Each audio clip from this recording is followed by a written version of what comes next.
Hey guys, welcome back to my channel. This is my another realization video. Okay, நம்ம எல்லாரும் ஒரு லூப்குள்ள மாட்டிட்டு இருக்கோம். ஆமா, இது உண்மைதான். நான் என்னோட லைஃப்ல ரீசெண்டா ஒரு 2-3 இயர்ஸா இதை ரொம்ப அதிகமா எக்ஸ்பீரியன்ஸ் பண்ணிட்டு இருக்கேன். அந்த விஷயத்துக்குள்ள போறதுக்கு முதல் நான் உங்ககிட்ட ஒரு கொஷன் கேட்குறேன்.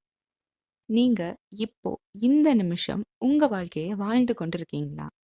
அஃப்கோர்ஸ் நீங்க இப்போ இந்த வீடியோ பார்த்துட்டு இருக்கீங்க, ஒர்க் பண்ணிட்டு இருப்பீங்க, மூச்சு விட்டுட்டு இருப்பீங்க. பட் நான் கேட்குறது, are we living this current moment? Are we living consciously? இந்த கொஷனுக்கு உங்ககிட்ட ஒரு தெளிவான answer, I mean yes or no இருக்குன்னா, you have the clarity about your life. Okay, இப்போ நான் என்னோட எக்ஸ்பீரியன்ஸ்க்கு வரேன். நான் எப்படிப்பட்ட ஒரு பர்சன்னா, ஃப்யூச்சரை பற்றி ரொம்ப அதிகமாக யோசிப்பேன். Not always positively, sometimes negatively. ஒரு டெசிஷன் எடுத்தான், இந்த டெசிஷன் இப்படி ஆயிடுச்சுன்னா என்ன ஆகும், இல்லை அப்படி ஆயிடுச்சுன்னா என்ன ஆகும், இந்த மாதிரி கண்டினியூஸாக யோசிச்சுட்டே இருப்பேன். அதே மாதிரி பாஸ்ட்டை பற்றியும் அதிகமாக யோசிப்பேன்.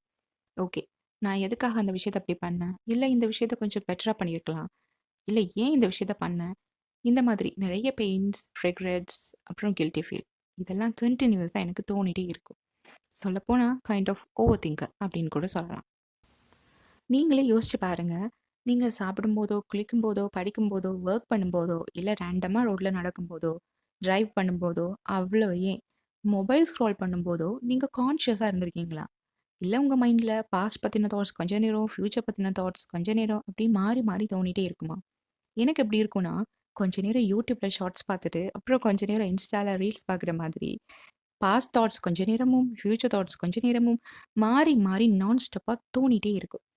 ஏன் சில சமயம் ஜோன் அவுட் கூட ஆகிடுவேன். இப்படியே தான் என்னோட லைஃப் போயிட்டு இருந்தது.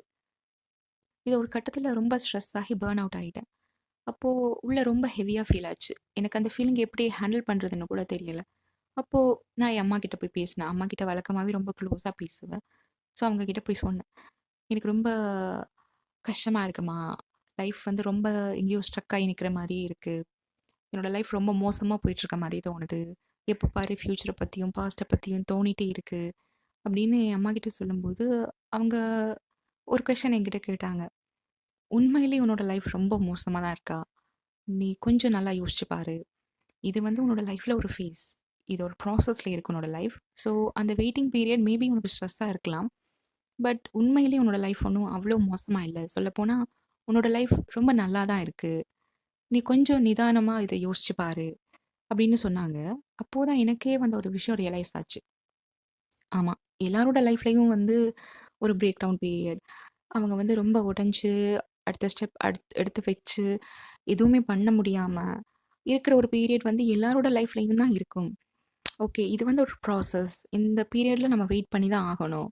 இதில் வந்து நம்ம ஃப்யூச்சரை பற்றி ரொம்ப யோசித்து பயப்படுறதுக்கோ, இல்லை பாஸ்ட்டில் நடந்த விஷயத்த யோசித்து கில்ட்டியாக ஃபீல் ஆகுறதுக்கோ எதுவுமே இல்லை அப்படின்ற விஷயம் எனக்கு அப்போ தான் ரியலைஸ் ஆச்சு. இந்த விஷயத்த எங்கள் அம்மா அவங்க ஸ்டைலில் சொன்னாங்க. அப்போ தான் எனக்கே புரிஞ்சுது, ஆமாம், ரெண்டுமே நம்ம கையில் இல்லாத விஷயம். ஃப்யூச்சரும் நம்ம கையில் இல்லை, பாஸ்ட்டும் நம்ம கையில் இல்லை. ஐ மீன் ரெண்டுமே நம்மளோட அவுட் ஆஃப் கண்ட்ரோல். ஸோ நம்ம கையிலே இல்லாத விஷயத்தை பற்றி எவ்வளோ தான் யோசிப்போம். யோசித்து அதில் என்ன யூஸ் இருக்க போகுது? ஒரு கட்டத்தில் நம்ம நின்று நிதானமாக நம்ம வாழ்க்கையை திரும்பி பார்த்தோன்னா, ஒன்று நடந்து முடிஞ்சதை பற்றி யோசிச்சுட்டு இருந்திருப்போம், இல்லைன்னா நடக்க போகிறத பற்றி யோசிச்சுட்டு இருந்திருப்போம். அப்போ எப்போ தான் நம்ம வாழ போகிறோம்? ஏன்னா இங்கே என்ன பிரச்சனைனா, யாருமே நமக்கு இந்த மொமெண்ட்டில் வாழுங்க, வாழ்கிறத பற்றி சொல்லிக் கொடுக்குறதே இல்லை. இப்போ பாரு ஃப்யூச்சரிஸ்டிக்காக யோசி, இல்லை உன்னோட பாஸ்ட்டில் நடந்ததெல்லாம் யோசிச்சு அதெல்லாம் திரும்ப பண்ணாத, இந்த மாதிரி தான் சொல்லிக் கொடுக்குறாங்களே தவிர, the art of living the present moment அப்படின்ற விஷயம் இங்கே யாருமே சொல்லிக் கொடுக்குறதில்ல.